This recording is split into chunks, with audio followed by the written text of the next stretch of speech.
So this week I'm in New York City and I plan on doing a Sony FX30 review of my trip because unlike most of the times when I've come here, I've normally flown here. And this year, we actually drove here all the way from Florida. Now the reason I had to change up my FX30 review a little bit is not only did I plan on using my trip as the backboard, but also my Zhiyun Crane M2s broke on this trip. And now I have been packing the M2s pretty tight in my sling backpack and I've been traveling a lot with it. After a few days though, the joystick on the M2s started to get a little stuck and the gimbal started to pan left nonstop unless I would pan right, and then it would stop, at least in the beginning. After a few days of that, the joystick ended up breaking altogether, and now the gimbal's unusable. Now the reason that impacts my review for the FX30 is the fact that I plan on doing a lot of night shots this trip, especially on the gimbal, and doing some night vlogging as the M2s has that LED light built in the front.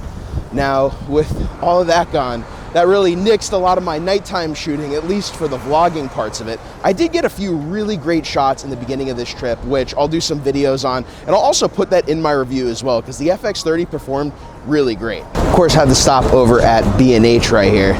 In the end though, not as all bad. I got some really good footage, not only on the Zhiyun Crane M2s and the FX30, paired with the 11mm, I know that's a mouthful, but I also got a lot with the FX30, testing the Helios 44-2 with series anamorphic adapter and getting some really cool nighttime footage, which I couldn't wait to do on this trip, especially at the tree in Rockefeller Center, because you could see the full effect of how the bokeh on the Helios looks when paired with the Siree, and it looks just incredible. So I'll have some of those videos coming out soon. Look forward to them. It'll end up being a few smaller videos, but I'll be able to actually concentrate on each individual subject. So stay tuned for that. And then of course, there will be a lot of this New York trip footage in my eventual FX30 review.